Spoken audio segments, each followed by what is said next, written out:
Butuh sumber yang cepat? Sofia solusinya.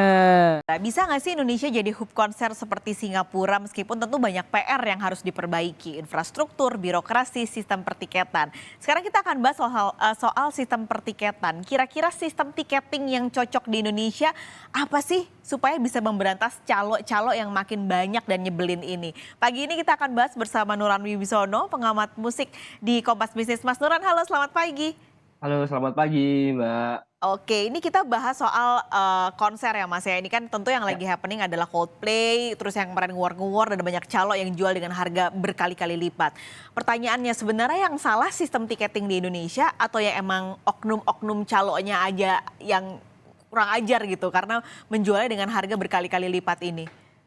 Sebenarnya masalah tiket di Indonesia itu kan soal tiketing war itu, Mbak, ya. Karena sejak awal itu sudah dianggap tidak fair gitu. Kita bisa melihat dari misalkan masalah yang paling mendasar, akses internet gitu.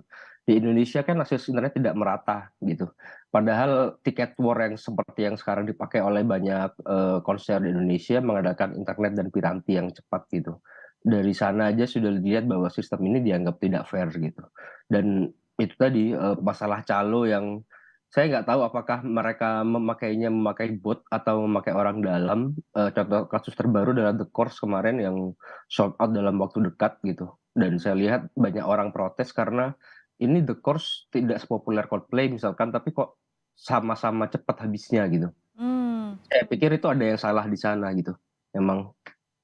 Oke, ini apa artinya kita harus ubah aja gitu ya, para promotor ini mulai mengubah sistem pembelian tiket. Misalnya kalau di Jepang kan mereka ada sistem undi gitu, jadi masukin nama nanti mereka undi, jadi ya udah bener-bener hoki-hokian.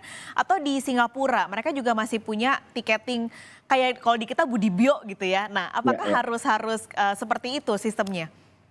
Sistem pembelian tiket itu emang ini sih, terutama setelah Coldplay kemarin itu, jadi banyak orang mengemukakan soal tiket undian gitu ya, kalau sistem lotre gitu. Itu kupikir alternatif yang layak dicoba, karena minimal pertama dia fair. Orang mendaftar, lalu mendapat nomor, lalu tinggal nunggu diundi gitu ya. Kalau beruntung dapat, kalau tidak ya ya udah gitu.